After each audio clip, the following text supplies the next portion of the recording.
오늘 성경 말씀은 누가복음 11장 1절에서 4절 말씀입니다. 예수께서 한 곳에서 기도하시고 마치심에 제자 중 하나가 여짜오되 주여, 요한이 자기 제자들에게 기도를 가르친 것과 같이 우리에게도 가르쳐 주옵소서. 예수께서 이르시되 너희는 기도할 때 이렇게 하라. 아버지여, 이름이 거룩히 여김을 받으시오며 나라가 임하시오며 우리에게 날마다 일용할 양식을 주시옵고 우리가 우리에게 죄 지은 모든 사람을 용서하오니 우리 죄도 사하여 주시옵고 우리를 시험에 들게 하지 마옵소서 하라. 어제 저녁 이렇게 뉴스를 보니까 강릉, 삼척, 또 상주 막 그곳에 산불이 났어요. 이 강릉은 2,500명의 사람들이 막 피난하고 집이 30여 채가 타고 근데 제가 옛날 강릉에 있으면서 전도하던 지역이거든요. 홍제동 그쪽으로 성산 그리고 박진영 안수지사님 생각났어요. 왔겠지만 아이고 만일에 또 갔나? 다시 그런 생각도 들고 엄시원자매도 생각나고 그래서 바람이 너무 세서 불이 막 번진다고 하더라고요. 근데 불이 나면 산불은 이게 강이 있는데도 강을 건너가거든요. 불이 하늘로 이렇게 불씨가 날라서 강을 건너가서 저쪽에 떨어지고 그럼 또 불 붙고 그러니까 바람이 세면 불 끄기가 너무 어렵습니다. 그래서 어제 그 뉴스를 보자마자 정말 간절히 기도했어요. 바람을 좀 막아달라고. 하나님, 정말 사람들이 죽으면 안 되잖아요. 집이 다 타면 안 되잖아요. 근데 아침에 뉴스 보니까 바람이 불지 않아서 막아졌더라고요. 그래서 지금 불을 끄고 있을 거예요. 지금 얼마나 감사한지 몰라요. 이런 일, 그냥 갑자기 그냥 집이 불나거나 어려운 일을 겪는 인생의 역풍을 만나는 사람들이 우리 주변에 많이 있습니다. 다른 형태지만. 그리고 그러한 역풍 때문에 저에게 이제 전화하시는 분이 있어요. 그러면 어떻게 형제에게 새 힘을 불어넣어 줄지 전혀 이렇게 특별한 방법이 생각나지 않을 때가 있어요. 그러면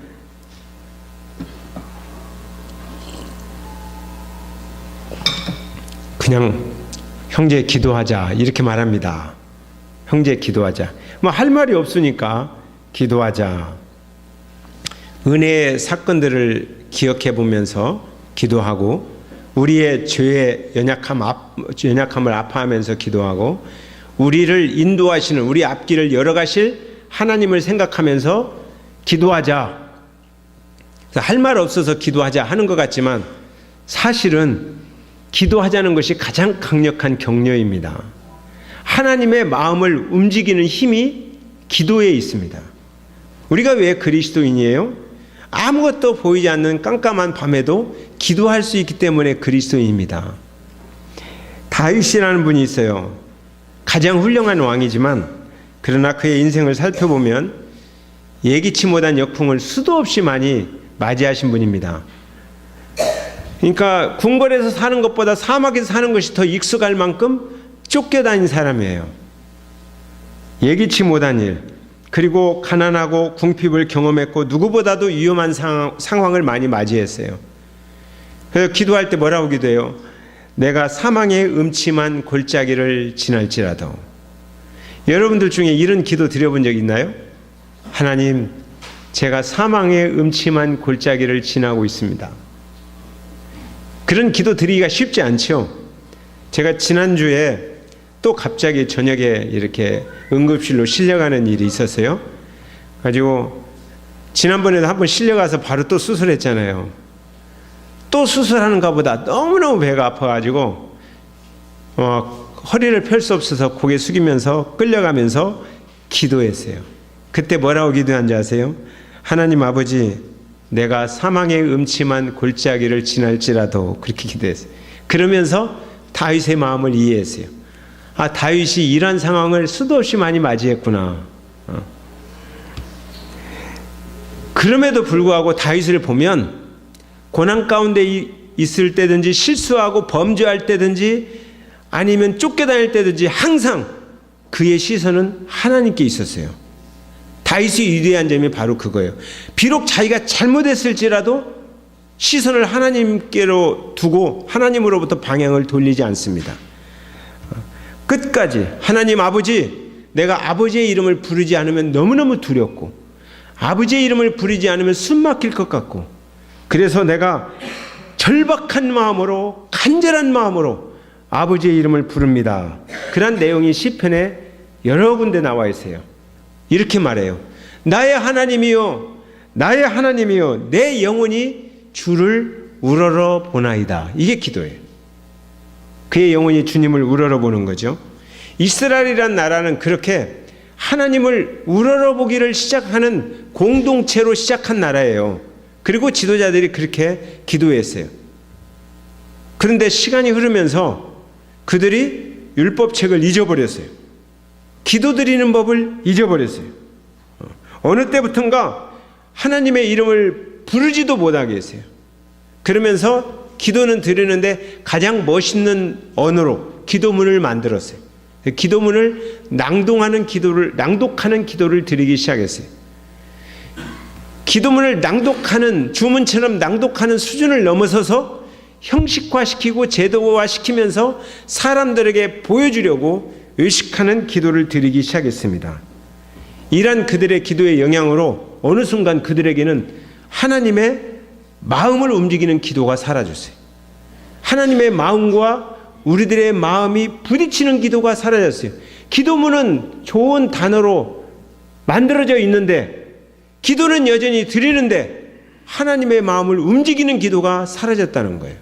만일 우리들 가운데 여러분들이 여전히 하나님께 좋은 언어로 좋은 성경 말씀으로 종교적인 언어로 우리가 기도는 잘 드리는데 하나님의 마음을 움직이는 감동이 사라졌고 하나님의 마음과 내 마음이 부딪히는 감동이 사라진 형식적인 기도 생활을 하고 있다면 여러분 인생에 일어난 가장 슬픈 일이 그 일입니다. 이스라엘 백성들은 가장 슬픈 일을 겪고 있는 거예요. 신앙생활이 습관적인 종교생활로 변해버렸다는 거예요. 예수님의 제자들도 바리새인의 영향을 많이 받았잖아요. 그러니까 그들의 기도도 기도문을 외우는 수준을 벗어나지 못하고 있습니다. 근데 어느 날 예수님을 따라다니면서 예수님 혼자 기도하는 모습을 보니까 자기들이 기도하는 것과는 달라요. 기도가 살아있어요. 기도가 하나님과 이야기하는 대화예요. 기도 속에서 뜨거운 사랑이 흐르고 있고 확신이 넘치고 있었고 영광스러운 감동이 기도 가운데 있었어요. 저 기도는 다르다. 나도 저렇게 기도드리고 싶다.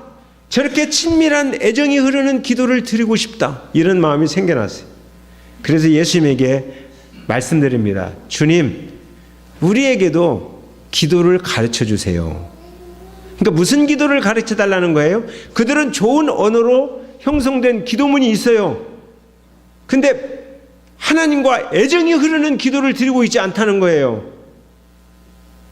하나님과 마음과 마음이 통하는 확신이 넘치는 영광스러운 감격이 있는 기도 생활을 그들이 못하는 거예요.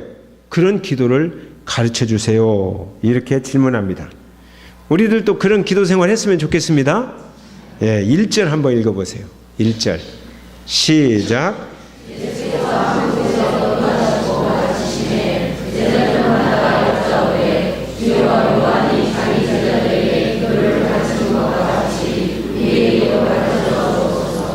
기도문이 없어서 기도를 가르쳐 달라는 게 아니에요. 이들도 꾸준히 기도를 해왔어요. 그리고 지금도 하고 있어요. 근데 예수님이 드리는 그런 기도의 감격을 모르는 거예요.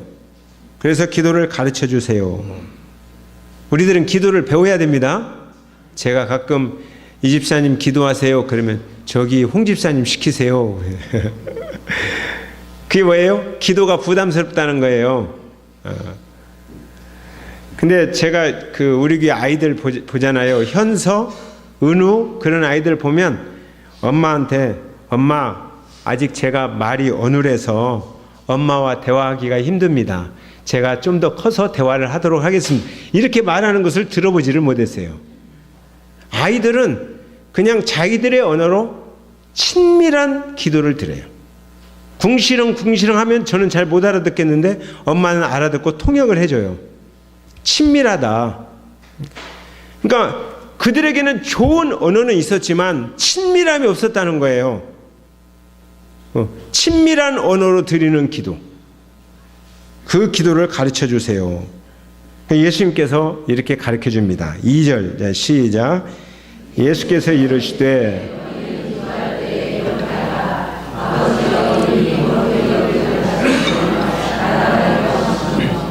아버지요, 이렇게 기도를 시작하라는 거예요. 아버지요. 그러니까 기도는 아버지와 자녀의 관계를 확인하는 것으로부터 시작된다. 아버지 하면 친밀감이 넘쳐야 된다는 거예요.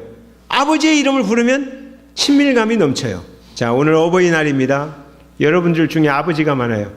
여러분 자녀가 아버지 하면 친밀감이 넘치는 인생을 살고 계십니까? 어떤 분들은 자녀들이 그렇게 기억해요. 우리 아버지 특징적으로 딱 기억합니다. 어떻게? 술 취해서 새벽에 비틀거리면서 들어오는 아버지. 무슨 친밀감이 싹 트겠습니까? 아버지! 기분 나쁘면 소리를 고래고래 지르는 아버지. 이런 관계 속에서 친밀감이 싹 틀 수가 없습니다. 이런 모습이 떠오른다면 자녀의 인생이 슬픈 겁니다.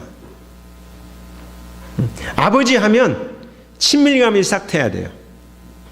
사랑이 생각나야 돼요. 신뢰가 생각나야 돼요. 요즘은 아버지의 모습들이 그래도 옛날보다 많이 회복되었어요. 우리 어르신들의 아버지 때보다 지금 젊은 아버지들이 훨씬 더 자녀들하고 좋은 관계를 누리고 있습니다. 그럼에도 불구하고 아버지의 삶에서 실패하는 분들이 정말 많아요. 자녀의 자존감을 떨어뜨리고 자녀의 인생을 무너뜨리고. 그러니까 자녀들이 가장 많이 상처받는 언어를 누구에게 듣냐? 80%를 아버지와 어머니에게 듣는 거예요. 너무너무 힘들어하는 겁니다. 매년 이맘때가 되면 제가 아버지들에게 그런 이야기 하죠. 자기의 정체성을 확인하라. 하나님, 내가 아버지입니다. 영적인 아버지로서의 정체성을 확인하고 살아야 자녀들이 행복합니다. 한번 또 따라서 해봐요. 아버지들만. 내가 아버지입니다. 다시 한번. 내가 아버지입니다. 그렇게 이렇게 정체성을 확인할 때 어떻게 살아야 되겠다라는 생각이 들지요. 최초의 아버지는 하나님 우리 아버지입니다. 그분은 우리를 사랑하셨어요. 자기 전체를 사랑하셨고 아들한테 요구하는 게 있어요. 아들한테 하나님의 자녀들에게 너네들 훌륭한 사람이 되어라 이렇게 요구하지 않아요. 하나님 우리에게 뭘 요구해요? 너는 마음을 다하고 성품을 다하고 힘을 다하고 뜻을 다하여 나를 사랑해라 이렇게 요구해요. 여러분 아버지가 자녀들에게 뭘 여러분들 요구하십니까? 너 부모님을 사랑해라 이렇게 요구하십니까? 아니면 너 훌륭한 사람이 되어라 그렇게 요구하십니까? 훌륭한 사람이 되어라고 요구하는 자녀들은 굉장히 힘들어합니다. 그러나 부모님을 사랑하는 자녀가 되라면 훌륭한 사람이 됩니다. 너무 놀랍죠? 부모님을 사랑하는 자녀들, 사랑을 배우는 자녀들은 자기 인생을 열어갈 줄 압니다. 그리고 꿈을 가져요. 우리 아버지처럼. 나는 아버지를 존경하니까. 딸은 우리 아버지와 같은 사람하고 결혼해야겠다. 이런 꿈을 가져요. 아들은 우리 어머니와 같은 여자하고 결혼하고 싶다. 이런 꿈을 가져요. 그러니까 훌륭한 사람이 돼요. 근데 훌륭한 사람이 돼야지 하고 강요하잖아요. 그 자녀가 너무너무 힘든 인생을 살아요.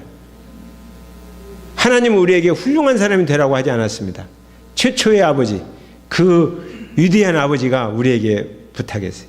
아버지를 사랑해라. 나도 너희를 사랑하는데 내가 너희를 사랑한 것처럼 너희도 나를 사랑해라. 근데 사랑은 말로는 쉬운데 행동으로는 어려워요. 그죠? 말로는 쉽죠. 근데 사랑은 행동으로 하는 거예요. 가슴과 가슴이 맞닿아야 되는 거예요. 아들을 가슴에 품어보지 않은 아버지가 어떻게 사랑을 이야기하겠습니까? 사랑을 행동하지 못하죠. 그러니까 내 가슴으로 품어봐야 돼요. 여러분들이 하나님께 온전히 기도하려면 여러분들이 하나님의 품에 안겨봐야 돼요. 거기에서 하나님 아버지 내가 사랑합니다. 눈물로 은혜로 고백할 수 있어야 돼요. 그리고 하나님께서 나를 껴안고 사랑한다 아들아, 사랑한다 내 딸아, 이런 음성을 여러분들이 들어야 돼요. 그리고 그 음성을 우러러보는 것, 이것이 친밀한 기도라는 거예요. 아버지요! 아버지요. 여러분들에게 이런 하나님이 우리 아버지다, 나는 하나님 우리 아버지를 자랑스러워하는 믿음의 자녀다, 이런 확고한 믿음이 있었으면 좋겠습니다. 그리고 여러분들이 아버지여라고 부를 때 가장 존경하는 언어로, 가장 사랑하는 언어로, 가장 따뜻한 언어로 아버지여 이렇게 고백할 수 있었으면 좋겠습니다. 자, 3절 읽어보세요. 자, 3절 시작. 이런 친밀한 관계가 되었으면 이제 아버지에게 요구하는 것도 있잖아요. 날마다 일용할 양식을 주옵시고, 이렇게 기도하라는 거예요. 아버지는 일용할 양식을 공급하시는 분이라는 거예요. 이스라엘 백성들에게 만나를 주시듯이 우리에게 일용할 양식을 주시는데, 일용할 양식이라는 거 뭐예요? 무엇을 먹을까, 무엇을 마실까, 무엇을 입을까. 이것은 인간들이 본능적으로 지니고 있는 삶의 문제고 염려하는 문제예요. 여러분들 열심히 일해야 되잖아요. 무엇을 먹을까, 무엇을 입을까, 무엇을 마실까, 무엇을 더 싸놓을까, 이것 때문에 염려하는 건 좀 문제가 있지만, 그러나 무엇을 입을까, 먹을까 염려가 돼요. 근데 하나님 우리 아버지여 하고 자녀된 입장에서 하나님을 바라보면서 아버지의 이름을 부르면 아버지의 음성이 들려와요. 무엇을 입을까, 무엇을 먹을까, 무엇을 마실까 염려하지 말라. 너희는 먼저 그의 나라와 그의 의를 구하라. 그래야면 이 모든 것을 너희에게 더하시리라. 이런 음성이 들려오는 거예요. 그러니까 염려를 내려놓을 수 있는 거예요. 저는 확실히 믿습니다. 제가 하나님의 자녀거든요. 그래서 저는 결단코 굶어 죽는 일이 없을 거예요. 믿습니까? 내가 기도하잖아요. 일용할 양식이 저에게 공급될 거예요. 저는 정말 이 믿음 분명해요. 절대 내 생애에 나는 굶어 죽지 않는다. 왜? 하나님이 우리 아버지니까. 기도하는 자들에게. 근데 먹을 것이 너무 많은데, 먹고 싶은 것도 너무 많은데 요즘 보면 소화가 안 돼요. 네. 이 뭐라도 기름기가 좀 있는 거 먹고 싶은데 먹으면 막 변으로 기름이 줄줄 흘러요. 오늘 아침에도 한참 흘렀어요. 네. 그러니까 췌장액이 소화 요소가 없으니까 이 소화를 못 시키는 거예요. 그래서 제가 화장실에 들어가서 소화만 잘 돼도 은혜가 넘칩니다. 하나님 감사합니다. 아내가 이렇게 저녁에 잠들기 전에 배를 마사지하면서 기도해줘요. 먹고 소화시킨다, 이게 얼마나 감사한지요. 여러분들 먹고 소화 잘 시키잖아요. 예. 그러면 잘 먹고 잘 소화시키는 거, 일용할 양식 하나님이 공급하시는 거, 그것 때문에 감사하십니까? 기쁩니까? 행복하십니까? 오늘 주님은 그걸 말하는 거예요. 일용할 양식을 여러분들이 구하면 행복한데, 주님의 능력으로 아름다운데, 일용할 양식을 구하는 게 아니라 엄청난 것을 구하다 보니까 힘들잖아요. 그죠? 예, 일용할 양식보다는 내가 막 풍성한 나의 왕국을 구하다 보니까 굉장히 힘든 거예요. 근데 일용할 양식을 구하면 행복합니다. 은혜가 넘쳐납니다. 오늘 먹는 양식이 주님의 은혜이구나. 오늘 먹는 양식으로 내 인생에 감사가 넘친다. 그렇게 살아보세요. 얼마나 행복할까요? 그런데 나만의 일용할 양식을 구하라는 게 아니에요. 우리 주님은 늘 공동체적인 말씀을 하셔요. 그러니까 나만의 일용할 양식이 아니라 내 이웃의 일용할 양식을 위해서도 기도하라는 거예요. 저는 우리 교회에 가끔 이렇게 일용할 양식이 필요해서 오시는 분들이 있어요. 우리 형제들이 섬기는 마음으로 라면을 사다 놓고 초코파이를 사다 놓고 드려요. 그럼 제가 드릴 때가 있어요. 제가 드릴 때는 먼저 공손하게 인사를 합니다.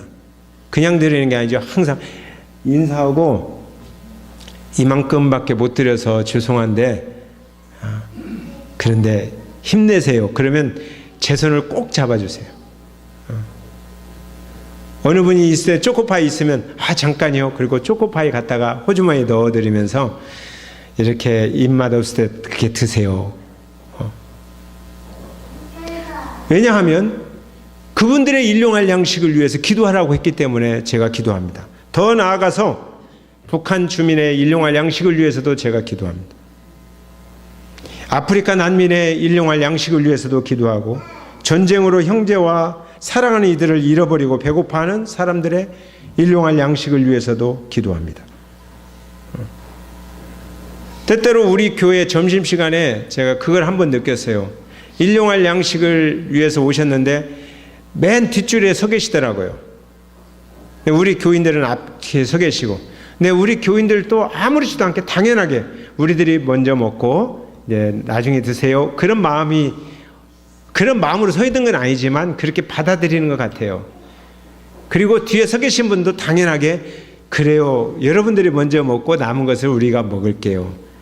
그러니까 인간적으로 보편적으로 그냥 감사한 마음으로 그렇게 서 있는 것 같아요. 근데 저는 그 모습을 보면서 저분들을 목양실로 초청해서 같이 식사할까? 그렇게 식사할 때 우리 교인들이 나를 어떻게 생각할까? 이 생각을 조금 했어요. 같이 오는 대로 앞에서 드세요 하고 앞자리에 앉히고 왜 우리는 그렇게 먹지 못할까? 우리는 잘 대접한다고 하지만 좀 더 그들하고 같이 그들의 일용할 양식을 내 문제로 더 깊이 생각하지 못할까? 이런 생각을 저는 조금 했습니다. 그리고 주님께 기도해요. 사실은 그 문제가 우리 교회 문제인 것 같지만 나의 문제구나. 이렇게 생각을 했습니다. 우리가 일용할 양식을 위해서 기도한다면 이 공동체의 일용할 양식을 위해서 기도한다면 우리 주님께서는 여러 가지 손길로 다양한 방법으로 구제와 섬김을 공급해 주시라고 저는 믿습니다. 우리가 좀 더 공동체의 일용할 양식을 위해서 기도합시다. 주님이 기도하라고 한 거예요. 그리고 나서 4절. 자, 시작. 우리가 우리에게 죄 지은 모든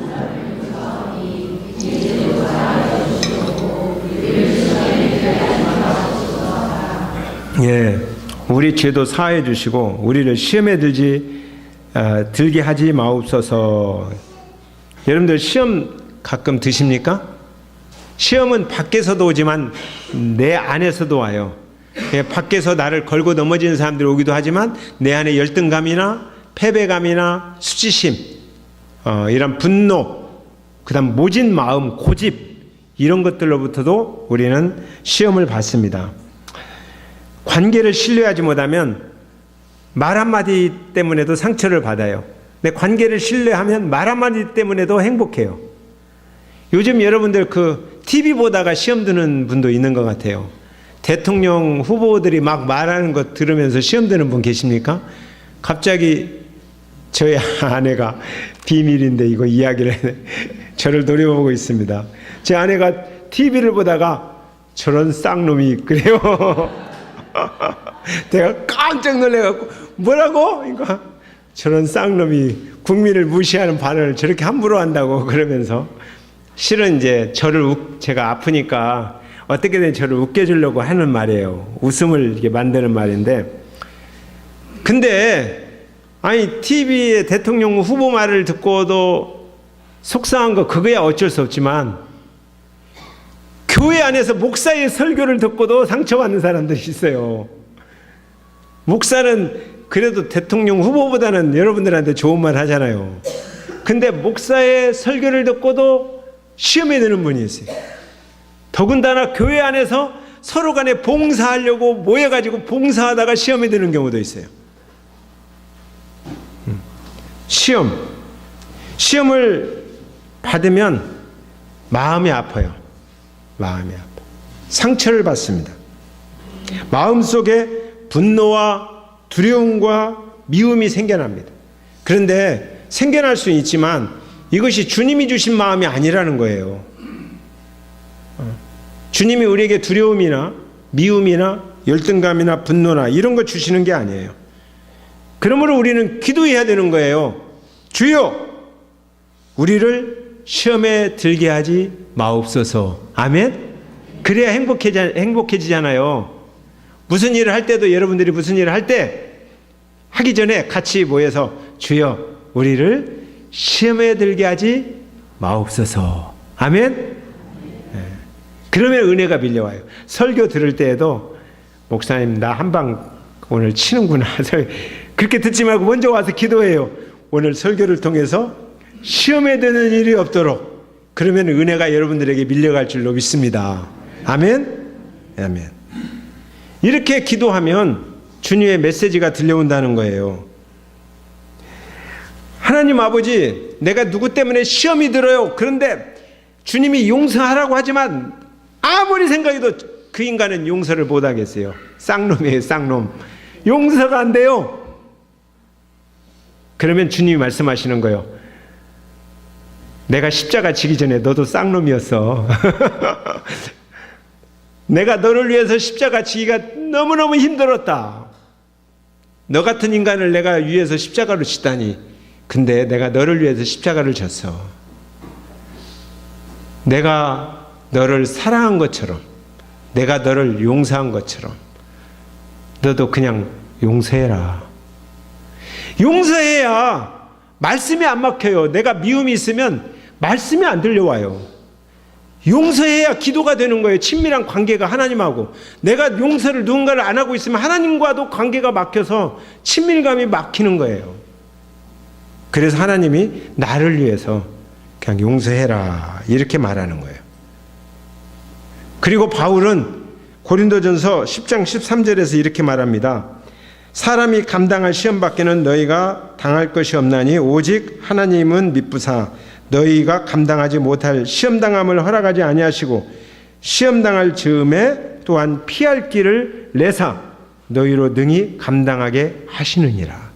기도하면 하나님께서 나는 용서를 못하겠는데 용서할 능력을 주신다는 거예요. 피할 길을.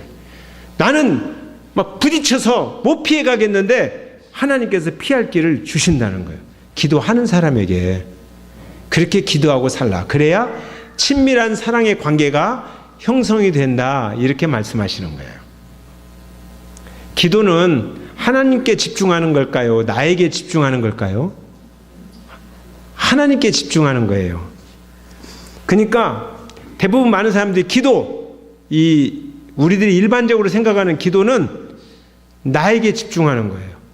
그래서 내가 세상을 얻기 위해서 도움을 구하는 거예요. 내가 세상을 좀 얻어봐야겠습니다. 내 손에 이런 것을 좀 얻어봐야겠습니다. 그런데 성경은 기도는 그런 거 아니다 이렇게 가르쳐요. 기도는 뭐예요? 하나님을 얻어라. 하나님을 얻기 위해서 너와 세상을 내려놓는 것이다. 이렇게 가르치는 거예요. 이게 기도예요.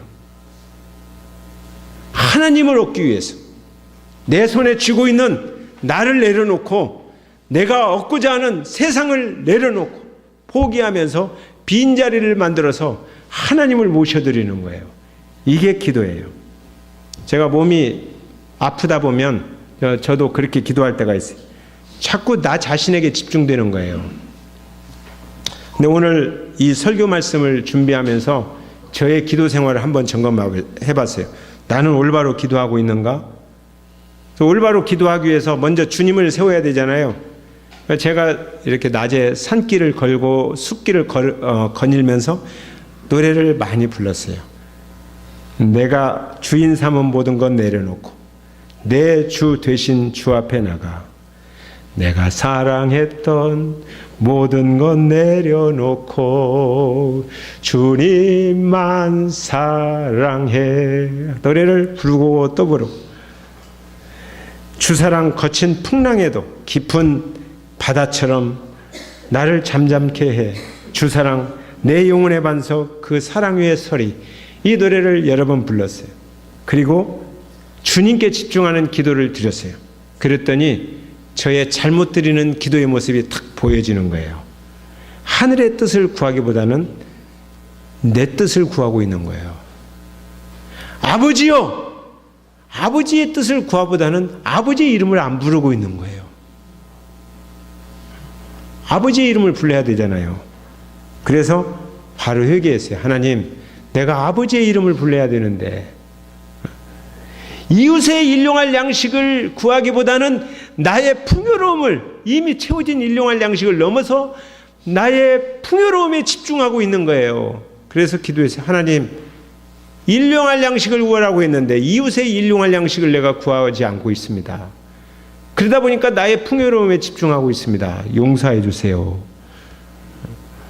이렇게 나의 어리석은 기도를 하나하나 떠올리다 보니까 회개가 되어지고, 놀랍게도 내 중심의 삶을 자꾸 회개하다 보니까 기도가 정리가 돼요.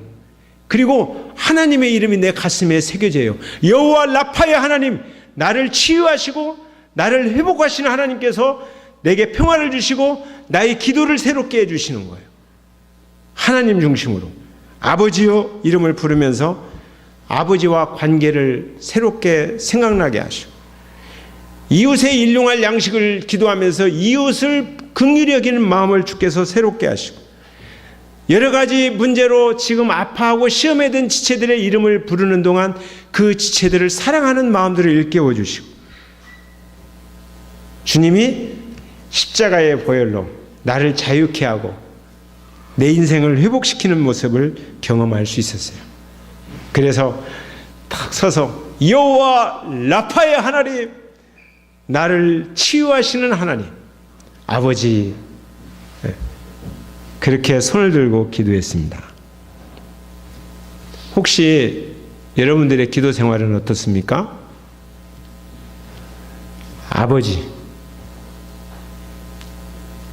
여러분들이 아버지를 부를 때 그 이름이 어떻게 다가옵니까?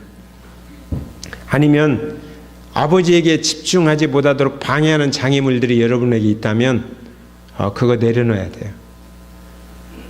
여러분들이 신앙생활 하면서 아버지의 이름을 부르는데 그 아버지의 이름이 내게 감동을 주지 못한다, 마음과 마음이 통하지 못한다, 이미 슬픈 일이 여러분에게 일어난 것입니다. 그래서 기도해야 돼요. 하나님, 혹시 말과 관계에 있어서 아픔이 있는, 용서가 안 되는 그러한 문제가 있습니까? 내가 용서하겠습니다. 나를 용서하신 주님을 기억합니다. 혹시 내가 요즘 하나님께 아버지의 이름을 부르는 것이 중단되었습니까? 내가 아버지의 이름을 부르겠습니다. 아버지의 그 친밀한 사랑이 내 속에 넘치도록. 혹시 내가 시험에 들지 않도록 주님의 도우심을 구했습니까? 시험에 들지 않도록 나를 도와주세요. 이런 기도가 여러분에게 있으면 좋겠습니다. 그래서 여러분들이 하나님 생각하면 막 행복하고 애정이 싹트고 확신이 넘치고 영광스러운 감동이 넘치고 이런 기도 생활이 있었으면 좋겠습니다. 네, 찬송합시다. 내가 주인 삼은 모든 것 내려놓고